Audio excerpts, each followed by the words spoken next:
Hi, I'm Greene, and this is Gold with a Purpose.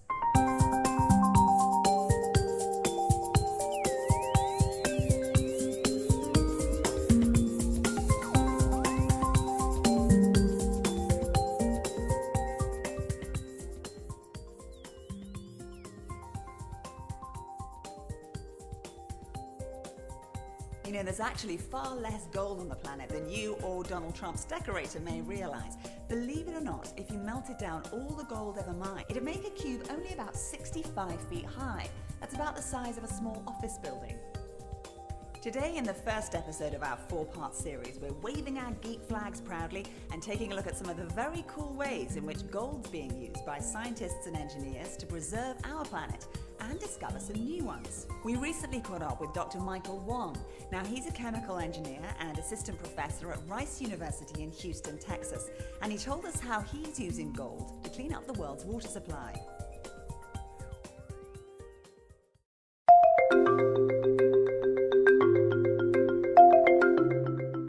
My name is Michael Wong, and the work I do here involves the area of nanotechnology and specifically nanoparticles for applications in water cleanup, drug delivery, etc.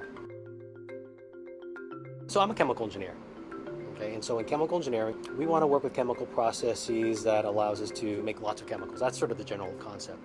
But the same concepts can allow us to clean up water, to clean up the air, to make better drugs, to do all sorts of things that chemical engineers do. So for me, I learned that catalysis is a way where nano can come in to help us clean water. How? Through the use of gold. Normally, gold is not very useful for other than looking very pretty. But in the area of catalysis, gold at the nano surface can actually be very useful for turning some molecule A into some molecule B.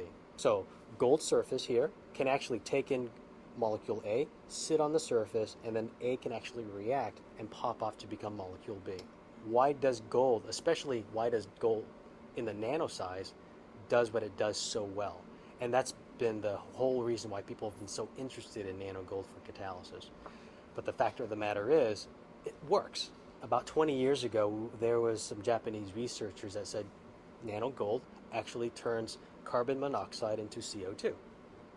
Why is that useful at all? Or carbon monoxide is very bad for you. That's why you have carbon monoxide poisoning. So if you can turn CO into CO2 very easily at room temperature without doing anything too fancy, except to use nano gold, then you have a winner there. People started to look at other reactions where nano gold can be very useful. So we came into the picture by thinking about nano gold for cleaning water. Water comes from, obviously, natural sources, comes from rainwater, comes from our rivers, comes from groundwater. Well, groundwater can be contaminated with things. Water is not just H2O, it contains other things, and those other things can be very bad for us. And those other things includes dry cleaning fluids, includes industrial solvents, includes arsenic, includes all sorts of things that can be carcinogenic you just don't want to drink. So water purification is a real big deal. 5 to 10 years, you could have maybe a gold-based deodorant where you could have you plug into a wall, and it'd be something that would be very efficient, very small, and something you could leave there for years and years. That could be better than some of the things that are on the market now, where you have to replace the cartridge every couple of months, or it cleans up the air by throwing out perfumey molecules that don't really clean it up, it just kind of covers it up. Gold-based deodorants, I think, would be a very interesting application. So built up of basically atoms of gold and clustered together to form this nanoparticle, which would be, if this were one gold atom, this would be about 1 nanometer big. Here we have a number of nanosynthesis experiments that we are performing in our lab. And in this one area is where we make our nano gold and nano gold palladium environmental catalysts here. So this is an example of what nano gold looks like. This is a suspension of nanoparticles. We can't see them actually. They're too small to see, so it looks like a red-colored Kool-Aid liquid. It's not gold-colored, definitely. The magic of catalysis. You only need a little bit to run it for years and years. So do you think gold can only make you look good on the outside? Well, think again. Believe it or not, gold actually has the power to turn poison into purity through a simple chemical process called catalysis. When toxic molecules taken from bad groundwater sit on a gold surface long enough, the gold will actually absorb the toxins, leaving behind a pure, drinkable molecule. So, what do a bracelet, a copier, and the planet Mars all have in common? Well, to find out, we headed over the Brooklyn Bridge to meet David Epner, who's reached for the stars and taken his family's 100-year-old gold plating business to new heights.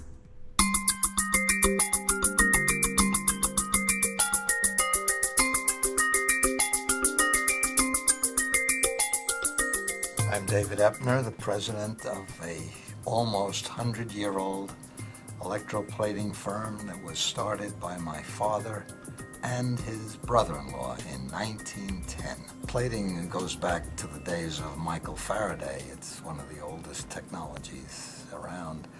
In those days, we were doing mostly gold and silver for novelties and jewelry.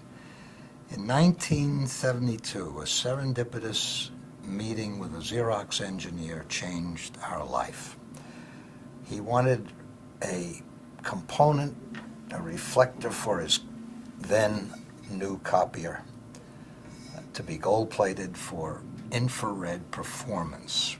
We supplied a part that evidently worked, and thanks to Xerox and the technology they pushed, we moved into a new era of plating. A Xerox engineer came by, looked at our assorted wares, and asked us, could we plate an aluminum extrusion with gold? And I was, yes sir, 3 bags full. And we submitted samples that absolutely blew their mind. It took us 2 years before we could repeat that, but they pushed us into a brand new technology, the use of gold for infrared reflective performance. It turns out that you cannot see with the eye what the infrared spectrum sees. And Xerox tooled us with a $60,000 infrared spectrophotometer. And with that instrument, we were able to determine what it took to do a high reflective gold coating for infrared performance.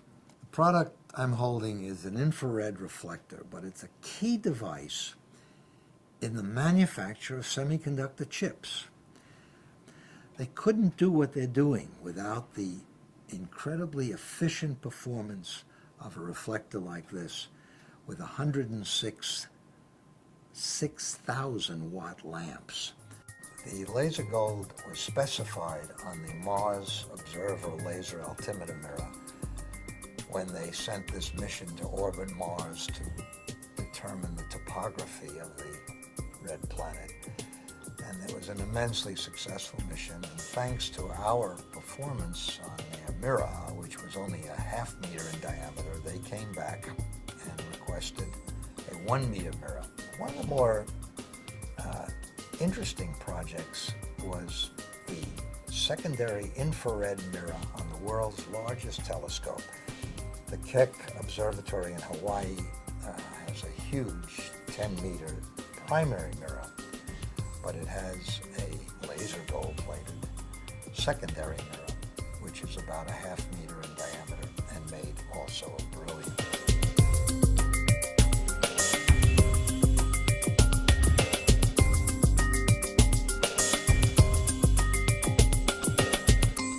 Well, that's it for this episode of Gold with a Purpose. I'm Laura Greene, and I'll see you next time.